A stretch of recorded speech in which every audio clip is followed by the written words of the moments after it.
궁금해 하실까봐. 요즘은 제가 이렇게 하니까, 목사님 뭘 그렇게 긁으십니까? 그러는데, 제가 약간 현대식이 돼서 종이가 아까워서, 종이를 하니까 단점이 뭐냐면요. 저희 교회 강단은 이게 플라스틱입니다. 그래서, 이렇게 종이를 가지고 설교하는 걸 이렇게 넘기다 보니까 제가 설교하는 걸 많이 안 보는 스타일인데요. 그래도 안 보이게 넘기거든요. 찍기는 다 찍는답니다. 넘기는데 맨 마지막에 한 장 남아있으니까 성도님들 그것까지 아셔. 그러니까 종이를 딱 넘겼으니까 한 장 남았으니까 아, 끝났구나. 그거 못 채게 하려고 제가 아이패드를 쓰는데요. 이건 또 이렇게 밀어야 돼, 또. 계속 밀으니까 뭘 저렇게 닦으시나 또. 궁금하실까봐 또 설교 잘 안 들릴까 미리미리 제가 해명해 드렸습니다. 이건 또 밀어야 넘어갑니다. 그러니까 우리 인생은 하나님 선물입니다. 인생을 살아오면서 우리가 깨달을 가장 중요한 건 뭐냐면 내 인생이 하나님의 선물이라는 걸 믿고 깨달아야 합니다. 이걸 못 깨달았을 때 우리 인생에 무슨 문제가 생기냐면요. 심각한 문제가 생깁니다. 그래서 최소한 오늘 앉아서 말씀을 들으시는 여러분과 저는 나의 인생 내가 이 시간에 이 자리에 앉아 있는 것은 우연이 아니고 우리 어머니 아버지가 신혼여행 가서 실수해서 내가 태어난 것이 아니고 내가 분명한 하나의 목적으로 이 땅에 태어났다는 것 알고 있습니다. 그게 믿음입니다. 그러니까 사실 가장 큰 기적은 뭐냐면요. 21세기 오늘 내가 살아서 코로 숨 쉬면서 눈으로 보고 머리로 생각하면서 이 땅을 걸어 다니고 있다는 것. 이것 자체가 이거 엄청나게 신기한 것입니다. 그래서 우리의 인생은 그냥 우연히 생긴 것이 아니라 하나님께서 계획하시고 하나하나 만들어 세상에 내어놓으신 기적입니다. 여러분 한번 옆에 분 보시면서 한번 같이 나누시겠습니다. 당신의 인생은 기적입니다.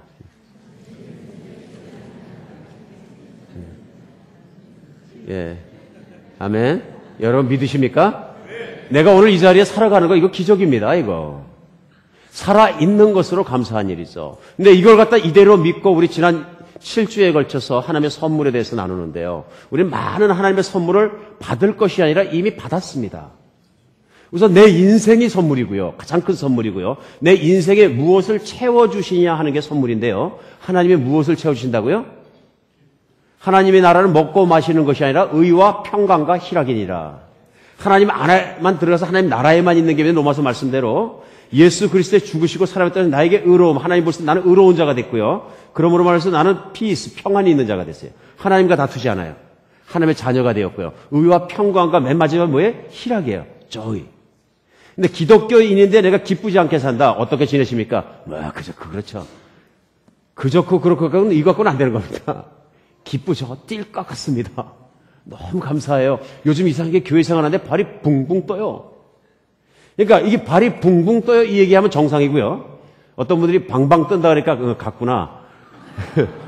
또 광신자가 한 명 나왔구나. 이러면은 이거는 아니에요. 아직 모르는 거예요. 신앙생활을. 신앙생활 진심으로 알면 성경은 뭐라고 말씀하면 기쁨으로 충만하여질 것이다. 충만이 뭐예요? 충만. 차고 넘친다는 얘기입니다. 주여 내 잔이 차고 넘치나이다. 이 말씀이 뭐냐면요. 우리 하나님은 내가 목마르도록 조금만 채워주신 게 아니라 기쁨이 차서 흘러 넘치게 해주십니다. 이게 충만. 하나님은 충만하신 하나님이신 믿으시기 바랍니다.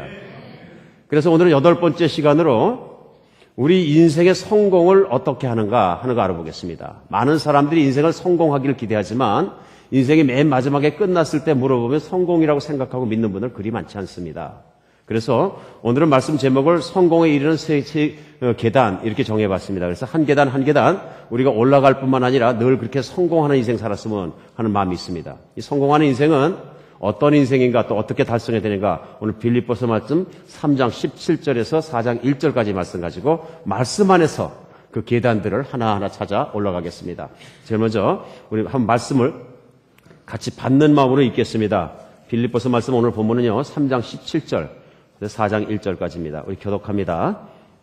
17절 제가 시작하겠습니다. 형제들아 너희는 함께 나를 본받으라. 그리고 너희가 우리를 본받은 것처럼 그와 같이 행하는 자들을 눈여겨보라.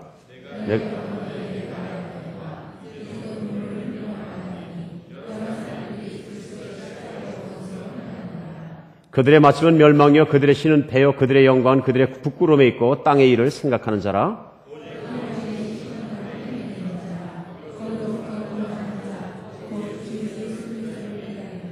그는 만물을 자기에게 복종하게 하실 수 있는 자의 역사로 우리의 낮은 몸을 자기 영광의 몸의 형체와 같이 변하게 하시리라. 그러므로 나의 사랑하고 사모하는 형제들 나의 기쁨이여 멸류관을 사랑하는 자들아 이와 같이 주 안에서 서라. 네. 우리 인생에 던져야 될 가장 심각하고 가장 중요한 질문이 하나 있습니다. 그 질문이 뭐냐면요. 항상요. 내가 살아갈 때마다 내 인생을 바로 살고 있는가 하고 정말 의심이 날 때마다 물어봐야 되는 질문이요. 내가 무엇을 위해 사는가 하고 물어보는 것입니다. 여러분 지금 이 순간 무엇을 위해 사십니까? 솔직하게 한번 생각해 보세요. 이게 내 인생에 대한 대답입니다. 그러니까 더 쉽게 질문하면은 이제 what을 why로 바꾸면 되죠. 영어 시간 아니지만. What are you living for 했다가 그 다음에 우리가 하는 건 뭐예요? 왜 사십니까? 물어보면 됩니다. 나는 왜 존재하며 왜 살아가는가? 한번 좀 던져봐야 될 질문입니다. 근데 사실 이 질문이 이제 이민 와서 내가 하루를 먹고 사는 걸 위해서 몸부림을 치는 형제 자매님들에게는 사치스럽게 느낄 수 있습니다.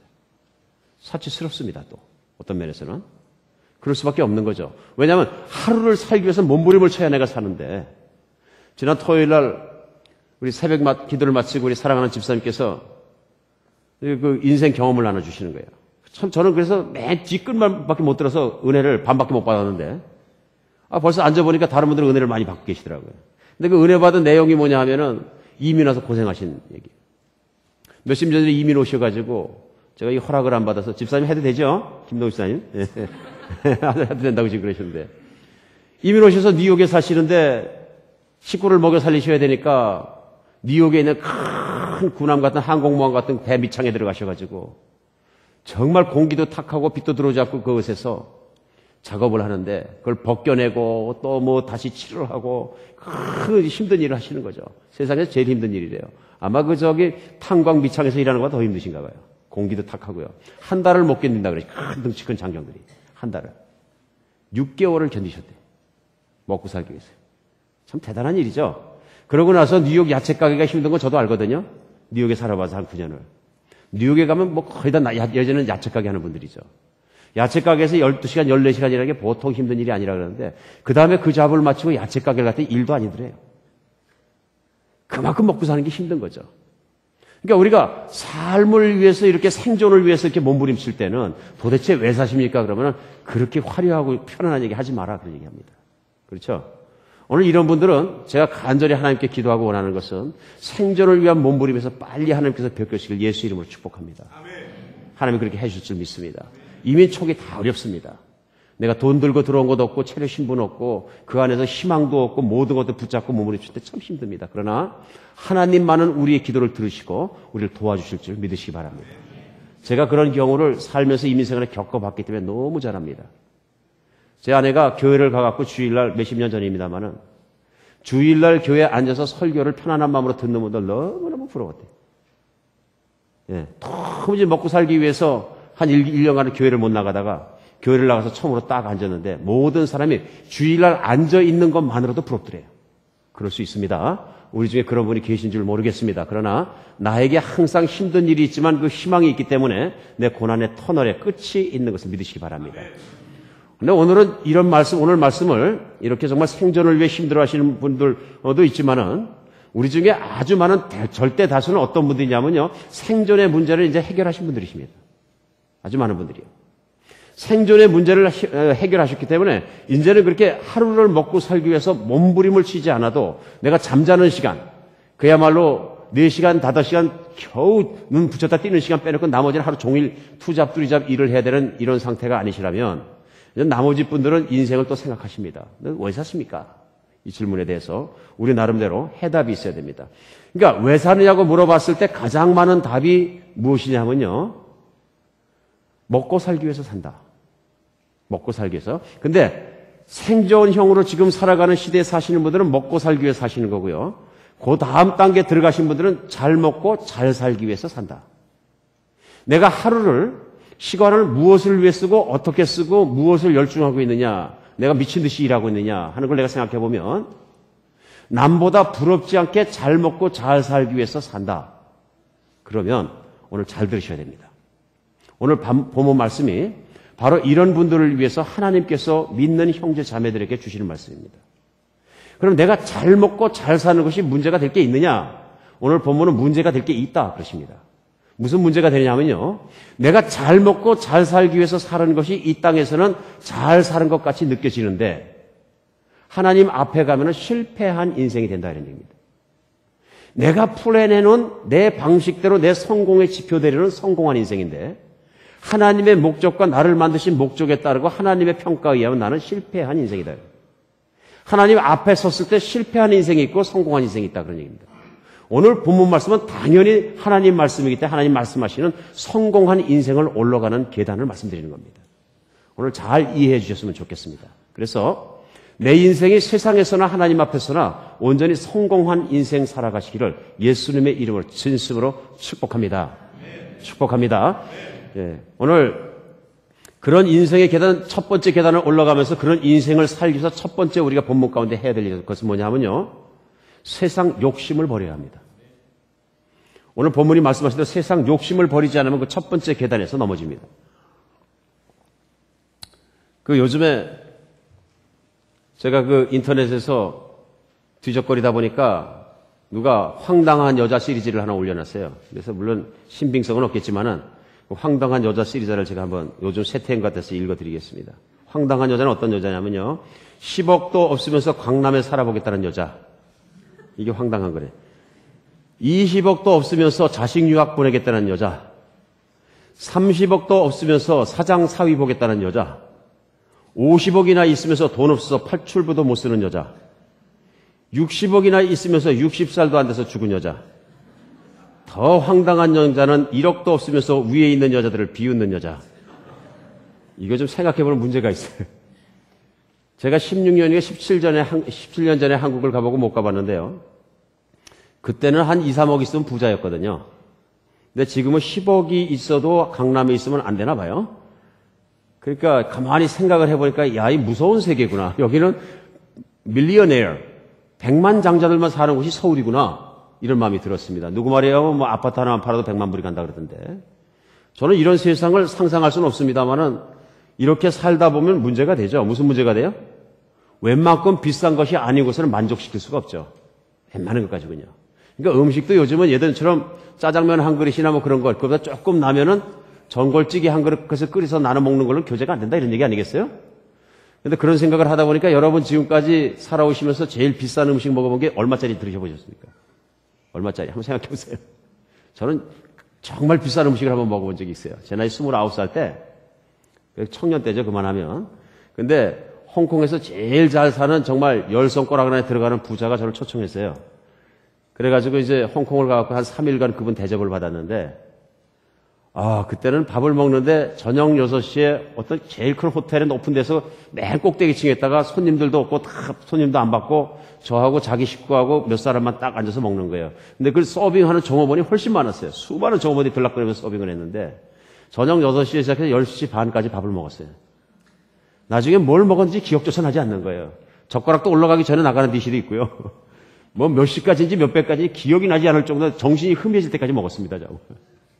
그리고 그 호텔도 그분의 그 소유인데, 그분의 소유 중에 부인 중에 한 분에게 준 거래요, 그거는. 근데 그 호텔, 안타깝게도 그 회장님이 나중에 이제 감옥 가셨어요, 한 4년 뒤에. 감옥 가셨는데, 근데 감옥에 앉아서 뭐 결제하시고 좋은 음식 드신다. 그래, 그 연락을 제가 들은 적이 있습니다. 근데 그 호텔에서 당연히 제가 귀빈이로 갔으니까 방을 제일 좋은 방을 주는데 거의 한 층을 다, 반층은 터놓은 것 같아요. 혼자 자는데 웬 그런 방을 주셨는지.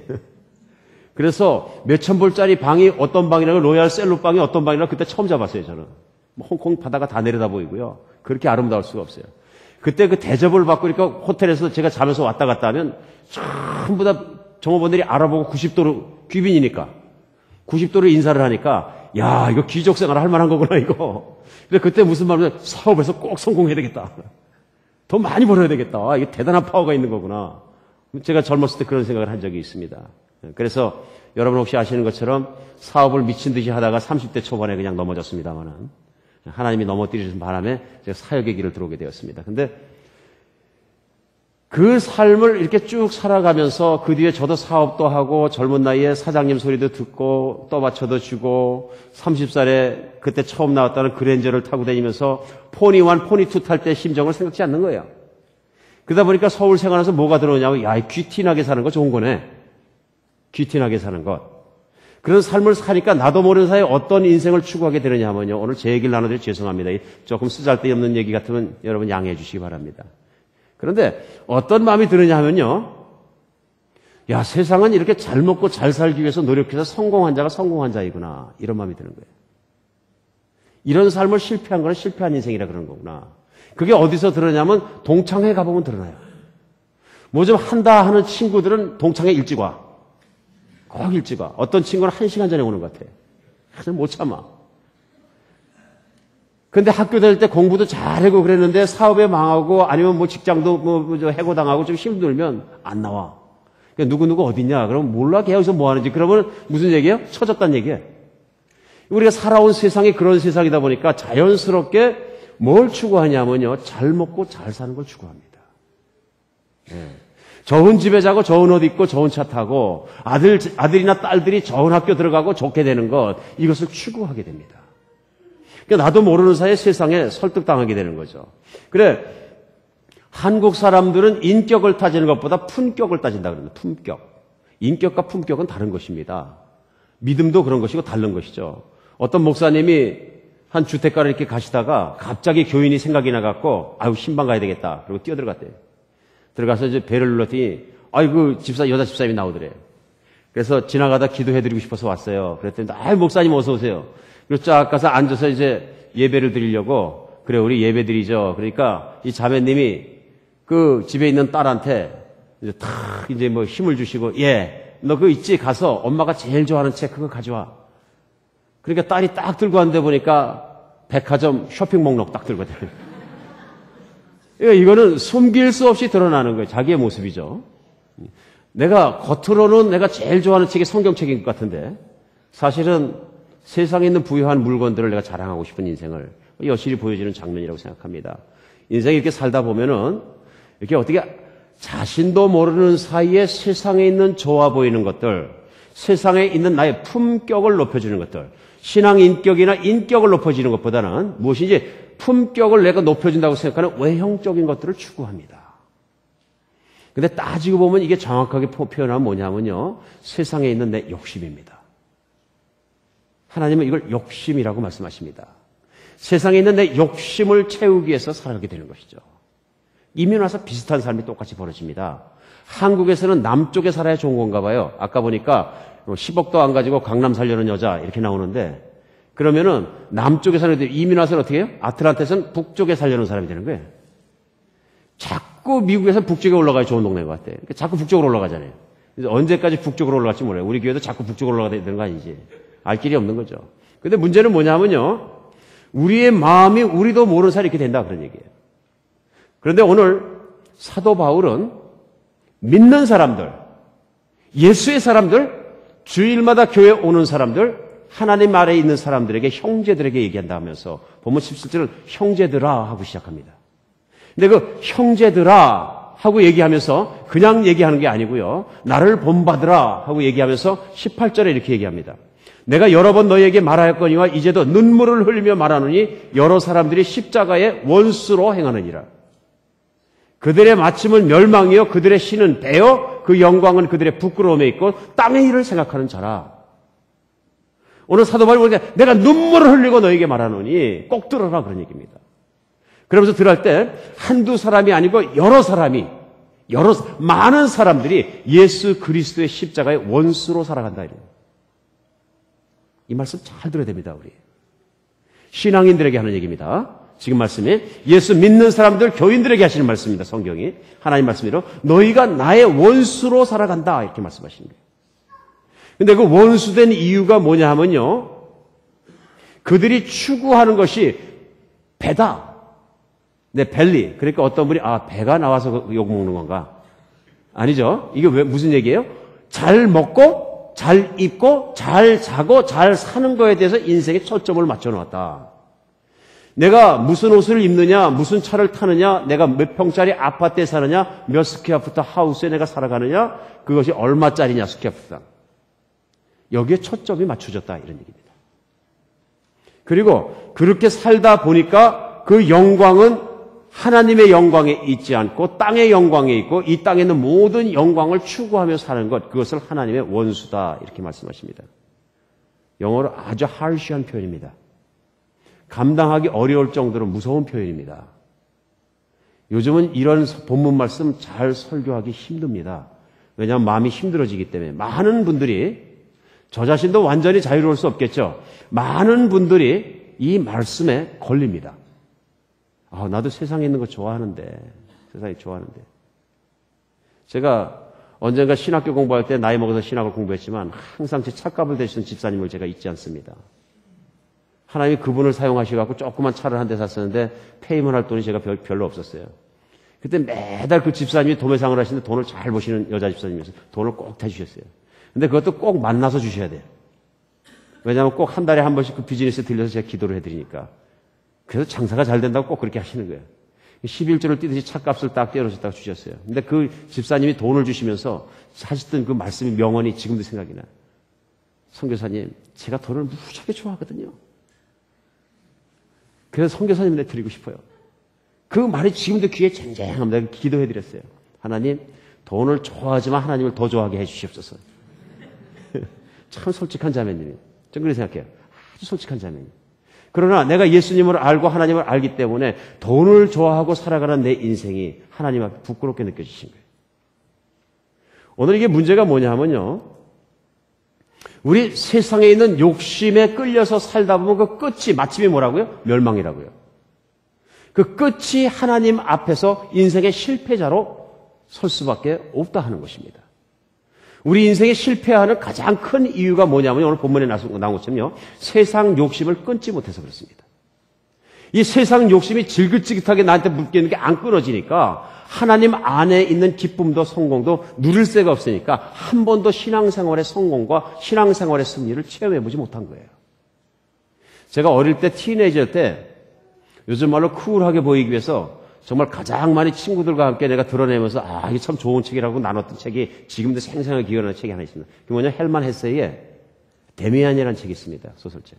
그 데미안에 보면은 제가 항상 지금도 뇌리에 사라지지 않는 한 문구가 있습니다. 뭐라고 말하냐면요. 데미안 안에 나오는 말씀 중에서 그 새는 알을 까고 나온다. 새로운 세계를 창조하려는 자는 반드시 다른 한 세계를 파괴하고 나와야 한다. 그때는 예수님도 잘 모르고 아무것도 모르는 때가 티네이저 때. 근데 그 말, 그 표현 자체가 이상하게 쿨하게 느껴지는 거예요. 저는 그때 무슨 느낌이 들었느냐면요. 믿지 않지만은 무언가 내가 생각하는 영역, 내가 살아가고 있는 삶, 이 모든 것 바깥으로 내가 튀어나가서 새로운 것을 알아야 내 세계에 더 넘어가야 내 인생을 바로 살 수 있을 것이다 하는 느낌을 잡았어요. 나중에 예수님 믿고 나서 인생 중반에 넘고 나서야 헬만 헤세의 얘기가 무슨 얘기인지 그때 깨달았어요. 왜 헬만 헤세가 그 소리를 썼는지. 그런데 티네이저 때부터 그 후에 20년을 살아가면서도 그게 무슨 뜻인지 몰랐던 거예요. 그런데 그 알을 깨는 노력이라는 것이 저는 어떻게 알았느냐 하면요.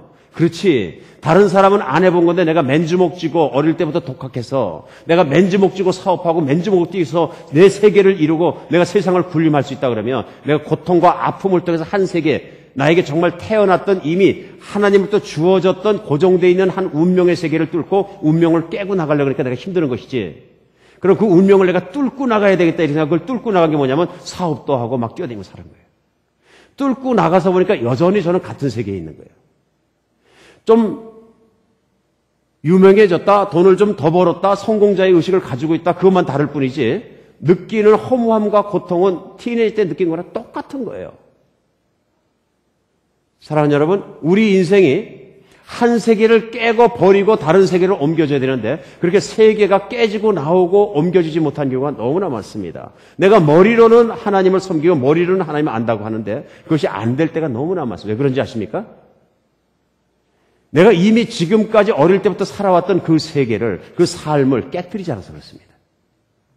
오늘 이 알을 깨뜨리는 기적이 놀라운 하나님의 역사가 우리 가운데 있었으면 좋겠습니다. 이 알이 깨어지는 아픔, 알이 깨어지는 역사가 뭐냐 하면요. 내가 지금까지 인생을 잘못된 길을 살아왔다고 깨닫고 그것이 하나님께서 기뻐하지 않는 죄인의 길이라는 걸 내가 아는 것입니다. 천지를 창조하신 하나님은 존재하십니다. 그리고 그 창조자는 나를 만드시고 세상을 만드신 세상의 주인이십니다. 그게 이제 믿음의 최고, 이제 가장 최초로 믿으셔야 되는 거고요. 그게 믿어지고 나면은 내가 세상을 아무렇게나 살고 내 나름대로 성공을 내가 정해놓고 그걸 달성하면 성공이라고 하는 건 내 박스 안에서, 내 세계 안에서, 내 알 안에서 결정해놓은 성공입니다. 그 성공이 아닙니다. 나 혼자 성공인 거죠. 나 홀로 성공이에요. 그러나 세상을 만드신 하나님이 말씀하신 성공의 길을 찾으셔야 되는 겁니다. 나는 내가 내 목적을 모릅니다. 어떻게 알겠어요? 내 마음대로 사는 거죠. 그러니까 하나님은 성경을 통해서 내 마음대로 사는 것을 죄라 그러십니다. 에덴 동산에서 아담과 이브가 따먹었던 선악과 하나를 따먹은 게 중요한 게 아니고요. 선악과를 먹는 순간 인간은 뭘 결정했냐면요. 나는 하나님의 뜻과는 관계없이 내 마음대로 살겠습니다를 결정한 거예요.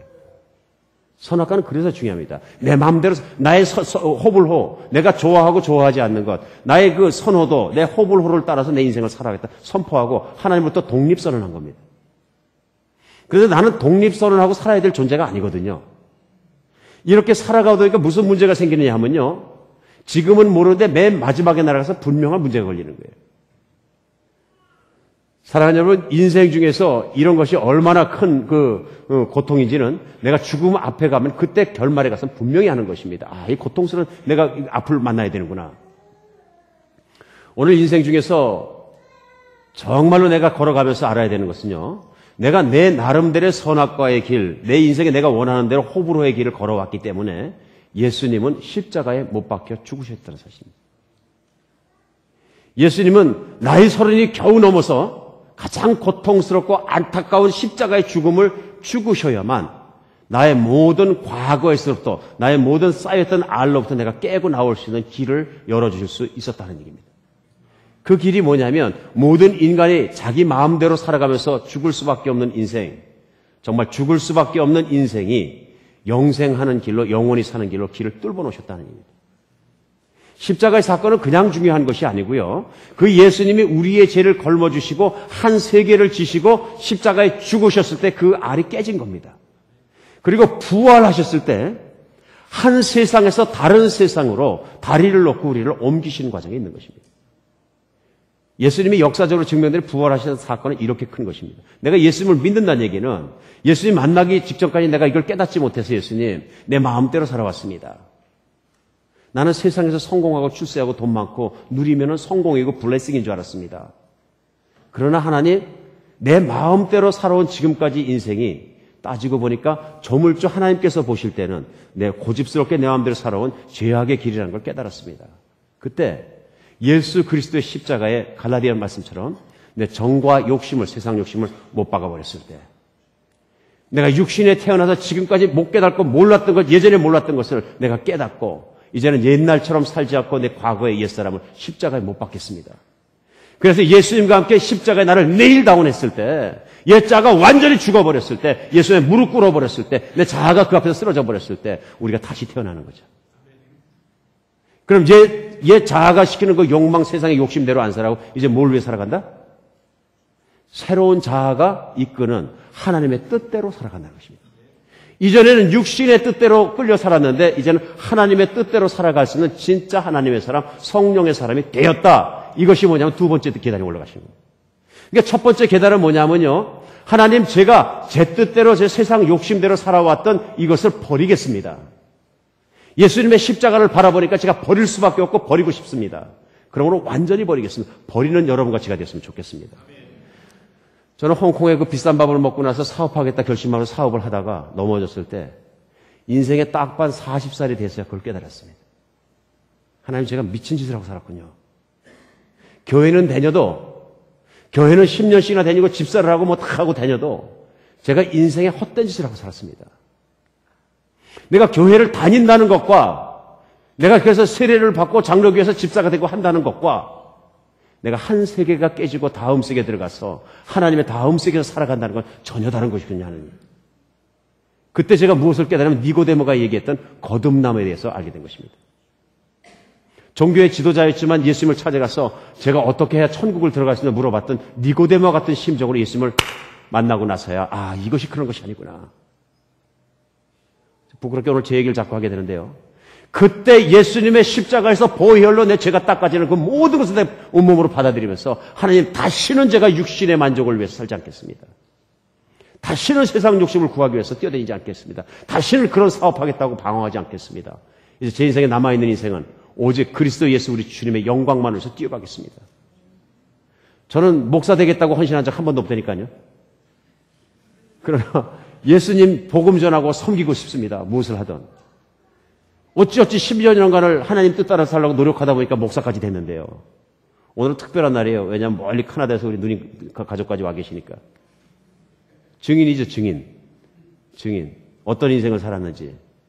얼마나 감사한 일인지 몰라요. 그 뒤는 다시는 돈 벌 생각이 안 나는 거예요. 저는 이거 지금도 감사해요.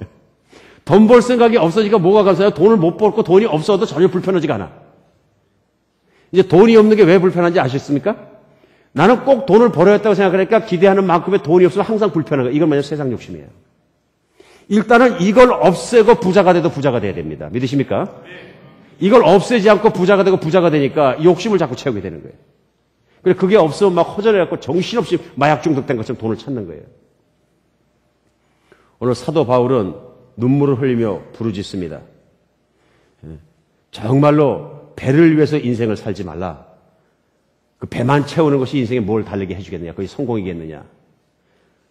오늘 정말 중요한 것이 우리가 그리스도 안에 어떤 사람인지 발견하는 여러분과 제가 되었으면 좋겠습니다. 제일 먼저는 내가 세상의 욕심 가지고 살아왔습니다. 하나님 버리겠습니다. 그래서 정말 버릴 것을 버리는 여러분과 제가 되었으면 좋습니다. 오늘 금으로 만들어 그릇이 여기 하나 있습니다. 제가 돈이 없어 못 만들어 갖고 왔는데요. 만들어 갖고 와야 되는데 반짝반짝하고 좋죠. 금이로 완전히 반짝반짝하는 그릇이 비싼 그릇이죠. 금값 비싸니까 금으로 하겠어요.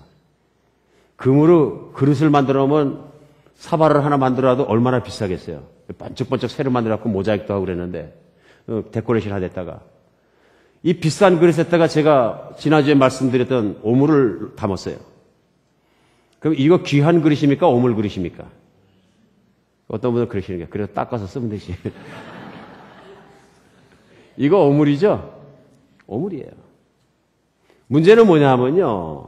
내가 아무리 존귀로 관 씌우고 무슨 뭐 좋은 옷 입고 좋은 멋 입고 뭐 좋은 걸로 다 이렇게 포장을 해놔도 내 속 안에 무엇이 들어있느냐에 따라서 우리 인생은 내가 어떻게 사는 게 증명되는 거예요. 내가 좀 안 좋은 거 입었어도 내가 조금 허름해 보여도 내가 차는 좀 20년 된 개꼬모비를 타고 다녀도 그래도 내 속 안이 깨끗하고 속 안이 거룩한 사람은 거룩한 거예요. 그렇죠? 이게 한국과 미국의 차이기도 해요. 미국은 참 실제적으로 살긴 좋긴 좋아요. 제가 그렇게 살아서 그런지 모르지만. 미국에 한 10년쯤 사시다가 한국 가면 제일 먼저 가는 데가 어디예요? 난 잘 모르는데 백화점이라 그러더라고요. 왜 그러냐면 미국 거지 왔다고 식구들이 너 무슨 일이냐, 뭐 파산했냐, 왜 이렇게 입고 사냐 막 그래가지고 아니까 다 웃으시는 거예요. 제일 먼저 백화점 데려가서 옷부터 갈아입힌대. 왜 이러고 사냐? 그 뭐하러 이민 가냐? 왜 그래요? 미국은 편하게 살다 보니까 맨날 슬리퍼에 반바지 바람에 막 티셔츠 라운드 티 어디 거예요? 월마트 제품. 아, 월마트 제품이 세계에서 최고 제품이에요. 왜냐하면 세탁기 막 빨아도 안 데려도 돼. 툭툭 들어 입으면 또 깨끗해. 편한 게 좋은 세상에 살거든요. 이러다가 한국 가서 보니까 체면 문화에 다시 들어가니까 나 같은 사람은 호텔 가면 나가라 그러는 거예요. 안 그렇습니까? 이런 문화에 익숙해진 게 뭐냐면 우리이기 때문에 세상 살면서 우리가 계속 때가 묻으니까 어떻게 되냐면요. 그런 인생 속에서 신앙생활도 그렇게 하게 돼요. 사랑하는 여러분, 예수 그리스도의 십자가는 우리의 옛사람을 온전히 십자가에 못 박아주신 겁니다. 옛 습관, 옛 생각, 옛 욕망, 특별히 옛날에 있던 정말 세상에 향한 욕심들을 십자가에 못 박아드리는 그런 정말 아침 됐으면 좋겠습니다. 두 번째는요. 분명하게 알아야 되는 건요. 우리가 옛날 걸 버렸으면 두 번째 계단을 올라가는데요. empty, 아무것도 아닌 상태로 살면 안 됩니다. 예수님의 십자가의 은혜를 붙잡고 사시기 바랍니다. 이거 붙잡지 못하면 아무것도 안 됩니다. 오늘 본문 20절에 보면 21절까지 그러나 우리는 우리의 시민권은 하늘에 있는지라 거기로부터 구원하는 자 곧 주 예수 그리스도를 기다리노니 그는 만물을 자기에게 복종하게 하실 수 있는 자의 역사로 우리의 낮은 몸을 자기 영광의 몸의 형체와 같이 변하게 하시리라. 무슨 얘기예요? 땅바닥을 쳐다보고 땅에 있는 육신의 욕망과 세상에 있는 욕심을 채우려고 살아가면은 우리가 하나님 앞에서 실패하는 인생이 될 수밖에 없는데 성공하는 인생을 하려면 하늘에 계신 분 그 예수 그리스도를 바라보라는 얘기입니다. 그 은혜를 붙잡으라는 얘기입니다. 그 쳐다보고만 앉아 있어라 이런 얘기입니까? 아니죠. 이 말씀은 쉽게 풀어서 말씀드리면은 내가 어떤 은혜를 입은 존재인지 깨달으라는 얘기입니다. 나의 신분이 얼마나 바뀌게 되었는지. 예수를 믿는다는 얘기는 뭐냐 하면요. 나의 신분이 아주 totally, 완전히 변화된 거예요. 전에는 죽을 생명에서 이제는 어떤 생명으로 바뀌냐. 예수를 믿는다. 하나님의 창조자의 아들로 딸로 완벽하게 태어난 새로운 사람, 깨끗한 사람이 된 거예요. 이 깨끗한 그릇, 금그릇보다 귀하고 다이아몬드로 판 그릇보다 더 귀한 이 그릇에다가 세상 오물을 집어넣을 수는 없다. 그런 얘기입니다. 그럼 내가 새 생명, 새로운 존재가 되었으면 무엇을 담아야 되겠습니까? 이전에는 내가 뭘 담아서 죽었습니까? 예, 내 욕망과 세상에 있는 욕심과 이런 걸 다 담아서 내가 원하는 것을 따라 살아서 내가 내 호불호, 내 선악과의 길을 걸어왔기 때문에 내가 죽었는데 이제는 무엇을 담아야 되냐면 하나님의 뜻을 담아야 돼요. 나를 만드신 조물주, 나를 만드신 창조자, 나를 만드신 하나님의 목적과 하나님의 뜻을 내가 담아야 되는데 그 담아야 되는 그릇대로 그것을 위해서 살아가는 사람, 이 사람이 어떤 사람이냐면 바로 복받은 사람이에요. 이제 실패의 길에서 성공의 길로 두 번째 계단을 올라가셔야 돌아선 사람이에요.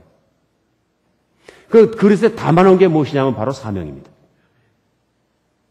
예수님이 이 땅에서 천국에 가시면서 제자들에게 말씀하셨던 그 사명이 여러분과 저에게 사명으로 있는 거예요.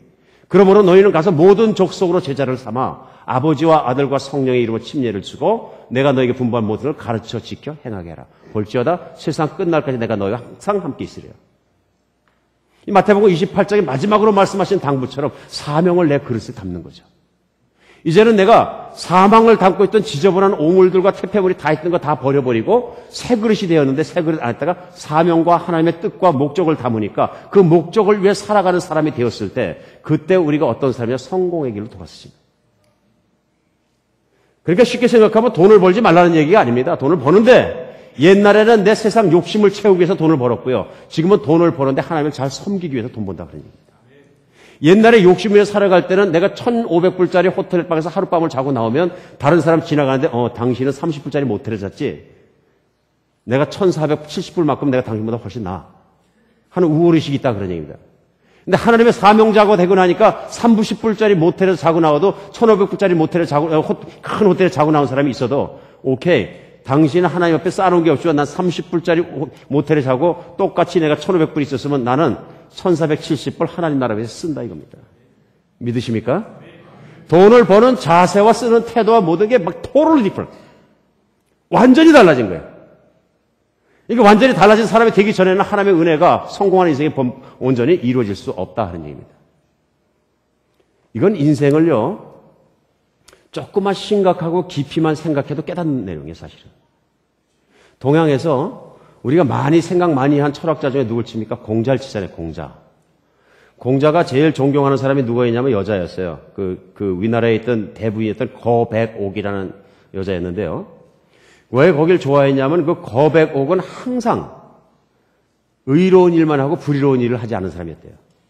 그러니까 성경이 얘기하는 것처럼 의롭게 살려고 노력했던 사람이에요. 그러니까 이웃에게 잘하려고 노력하고요. 그런데 그 거백옥이 한 말 중에서 공자가 감동받은 게 무슨 말이냐면요. 나이 50에 이르러서 49년간의 잘못된 것을 알게 됐다. 이 얘기예요. 잘 생각해 보시기 바랍니다. 그 말을 듣고 깨달은 공자가 논어위정편에 보면은 오늘 이 사람이 논어 공부하는 날이네. 논어위정편에 보면 제일 먼저 얘기합니다. 31입 무슨 뜻이죠? 30에 내가 뜻을 확고하게 세웠고 42 불혹. 내가 40이 되었을 때는 유혹에 넘어지지 않게 되었다. 그러면서 얘기합니다. 52 지천명. 쉬운이 되니까 하늘의 뜻을 알게 되었다. 내가 50이 될 때까지는 모든 것이 내 중심으로 내 뜻을 세우고 내가 유혹에 넘어가지 않고 나를 잘 세운 데서 나를 중심으로 세워왔는데 그렇게 열심히 인생을 살다 인생이 거의 종반으로 넘어가는 예전에 50이면 종반에 넘어가는 거죠. 요즘은 제가 젊습니다. 50이라도. 굉장히 젊은인데 50에서부터 시작해서 내가 생각해 보니까 내 혼자 해서는 인생이 되는 것이 아니라 나를 무릎 꿇게 하는 하늘이 계시다는 걸 알았다 이런 얘기입니다. 하늘의 뜻에 따라 내가 살지 않으면 내 인생이 헛되다는 걸 깨달았다. 그러니까 50이 지천명 하는 얘기 뭐냐? 50이 되어서야 겨우 하나님의 뜻대로, 하늘의 뜻대로 살아가는 것이 인생으로 마땅하다는 것을 배웠다는 얘기입니다. 하나님을 모르던 사람들도 이렇게 인생을 깊이 쳐다보면서 공부를 해보면 깨닫습니다. 자기 자신이 혼자만 잘났다고 얘기하고 살아가고 하는 건 다 쓸데없는 얘기구나. 아무리 살아왔던 50까지 쓸데없는 아는 것입니다. 사랑하는 여러분, 예수 그리스도를 만난 사람은 인생이 180도 전환하는 것입니다. 과거의 삶의 방식에서 완전히 돌아서는 것입니다. 오늘 두 번째 계단, 예수 그리스도의 십자가의 은혜를 튼튼히 붙잡고 이제부터는 제 속을 새롭게 만들어진 제 그릇을 이 세상에 오물로 채우지 않고 예수 그리스도께서 채우겠습니다. 살아가는 여러분과 제가 됐으면 좋겠습니다. 목사만 선교사만 꼭 사명의 길을 걸어가는 것이 아니고요. 예수 믿는 모든 제자들은 어떠한 영역에서 일을 하건 그렇게 살아가야 됩니다. 그리스도인은 돈을 열심히 벌지만 잘 먹고 잘 살기 위해서 열심히 버는 속물은 아닙니다. 속물이 뭡니까? 세상이 얘기하는 속물은 뭐냐면요. 세상에서 자기밖에 모르고 자기 잘 되는 것밖에 모르는 사람을 속물이라고 합니다. 그건 세상도 하는 일입니다. 우리는 성물입니다. 하나님의 것입니다. 항상 그래서 무엇을 하건 내가 돈을 벌더라도 하나님의 것으로 살아가는 여러분과 제가 되었으면 좋겠습니다. 한국에 있는 이랜드라는 옷 만드는 기업이 정말 기독교인의 밸류를 가지고 열심히 노력하는데요. 그 이랜드에서 CEO는 안 하시지만 CFO를 하신 분이 계셔요. Chief Financial Officer. 그러니까 난 잘 모르겠는데 돈을 많이 만지는 자리죠. 요즘 매출이 뭐 몇 조를 넘는다 그러는데. 근데 그런 기업에 계시다가 젊은 나이에 일찍 그만두시고 하나님의 기업, 하나님의 사역을 위해서 선교사를 뛰어들어와서 모시는 분이 계세요. 그래서 그 선교사님이 이번 수요일날 저녁에 와서 말씀을 전하게 되죠. 하이티 선교하시는데요. 저희 교회가 완전히 잔치입니다. 지금 하나님 나라 잔치예요. 지금 막 밀어주셔요. 수요일날 한 번도 빠짐없이 나와서 들으시기 바랍니다. 찬양과 예배도 뛰어난 교회이지만 말씀으로 뛰어난 그런 교회에 오셔서 말씀 들으시기 바랍니다. 나머지는 전부 다 이제 퀘스천 마크로 남겨놓겠어요. 그래서 궁금하셔서 오시지. 궁금하셔서 오시지. 이런 분들이 자기가 가지고 있는 걸 다 내려주셔서 그래서 오시는 것입니다. 그 다음에 금요일 날 또 말씀 전하시는 게 누구죠? 이용규 선교사님. 내려놓음, 더 내려놓음, 왕창 내려놓음.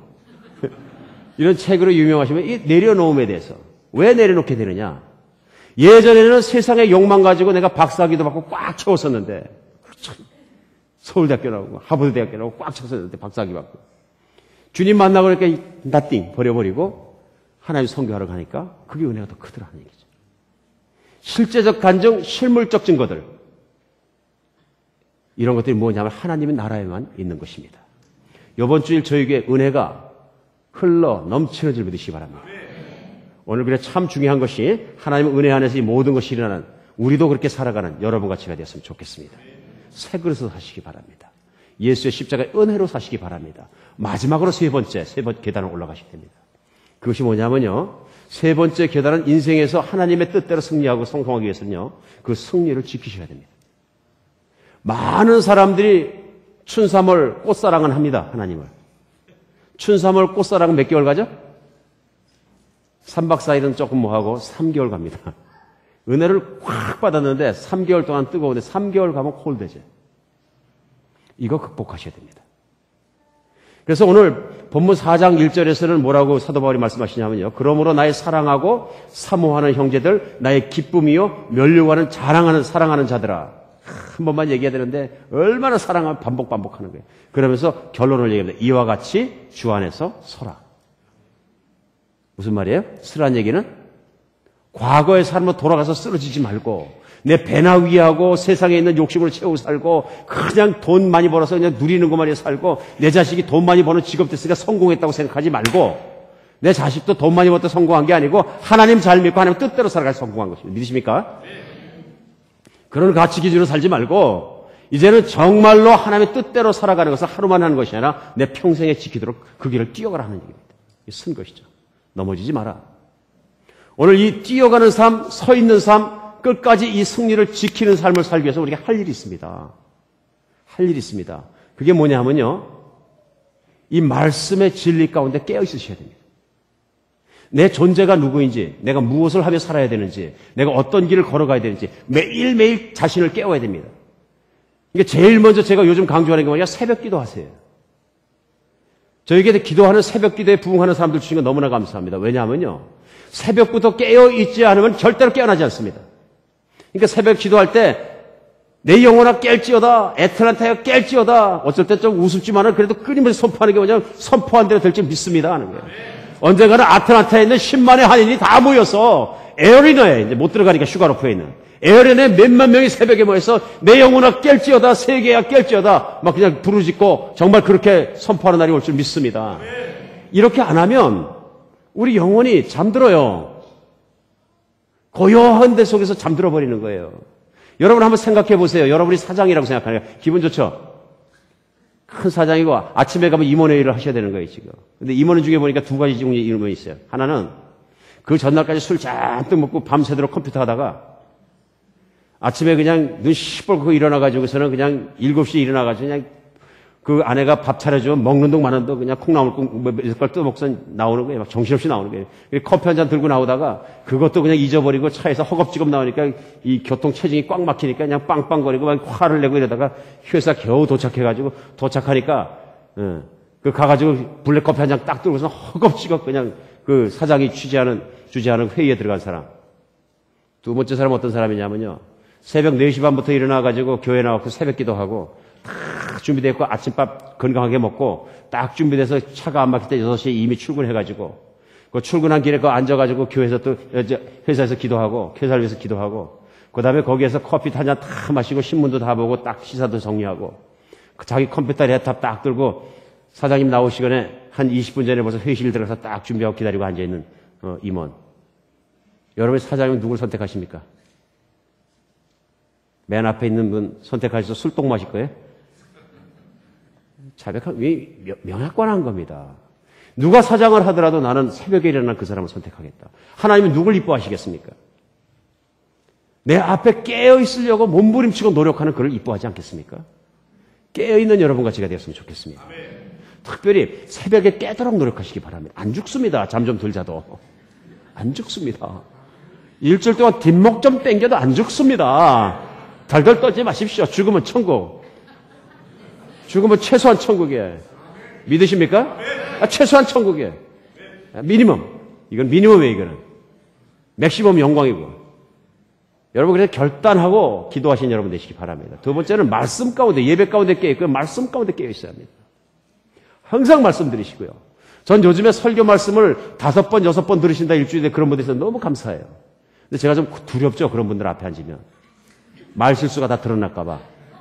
근데 감사하게도 그분들이 뭐라고 말씀하시면요. 목사님 말 실수는 없고요. 덮어지는데, 깨닫지 못했던 사이드들이 다, 그걸 왜 그때는 못 들었지? 막 들려요. 그리고 정말 그것이 내 안에 일어나서 나도 바뀌고 가정도 바뀌고 막 바뀝니다. 너무너무 기뻐요. 저 때문에 그런 게 아니라 하나님 말씀의 능력이거든요. 이 말씀 한 번 먹으면 귀로 지나갑니다. 그런데 이걸 심으면 열매 맺어서 드러나 줄 믿으시기 바랍니다. 말씀을 심는 여러분 되시기 바랍니다. 뿐만 아니라 예배에 대해서만큼은 실패하지 마십시오. 예배는 관계적인 것입니다. 형식이 아닙니다. 내가 노래하고 싶을 때 노래하고 정말 기도하고 때 기도하고 하나님과 늘 붙어 있는 여러분과 제가 됐으면 좋겠습니다. 한비전교회 예배하면 어쩔 때 저도 스스로도 걱정될 때 있어요. 막 뜨거워서 아멘 하고 그러는데 야 이거 안 뜨거운 분이 오면 이 사람들 다 뭐하나 그럴 거고 걱정될 때 있는데 그러나 우리 마음속에 있는 진심이 조금 더 장애물 없이 하나님과 우리의 만남이 그대로 일어났으면 좋겠습니다.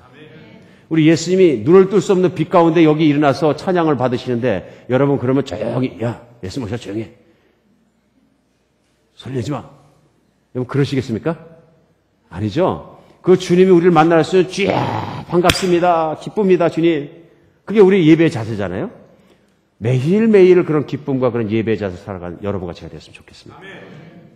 예배가 살아있으면 하나님과 관계가 뜨겁고 활발하고 액티브하게 살아있으면 우리 인생은 깨어있기 때문에 서 있을 수 있습니다. 예배가 무너지니까 신앙의 길이 무너지고 자꾸 세상의 길이 보이고 세상으로 흘러들어가고 골치 아픈 일이 생기고 힘이 빠지고 타락하고 이런 일이 생기는 줄 믿으시기 바랍니다. 오늘 여기서 말씀 맺겠습니다. 더 하면 쫓겨날 것 같아요. 첫 번째 계단, 세상에 있는 욕심을 버려라. 두 번째 계단 올라가십시오. 예수 그리스도의 십자가의 은혜를 붙잡으시기 바랍니다. 세 번째 계단, 은혜를 유지하십시오. 지키십시오. 이거 실패하면 인생은 실패합니다. 이 계단을 항상 생각하시면서 또박또박 늘 점검하고 나가시는 여러분과 제가 되었으면 좋겠습니다. 기도하겠습니다.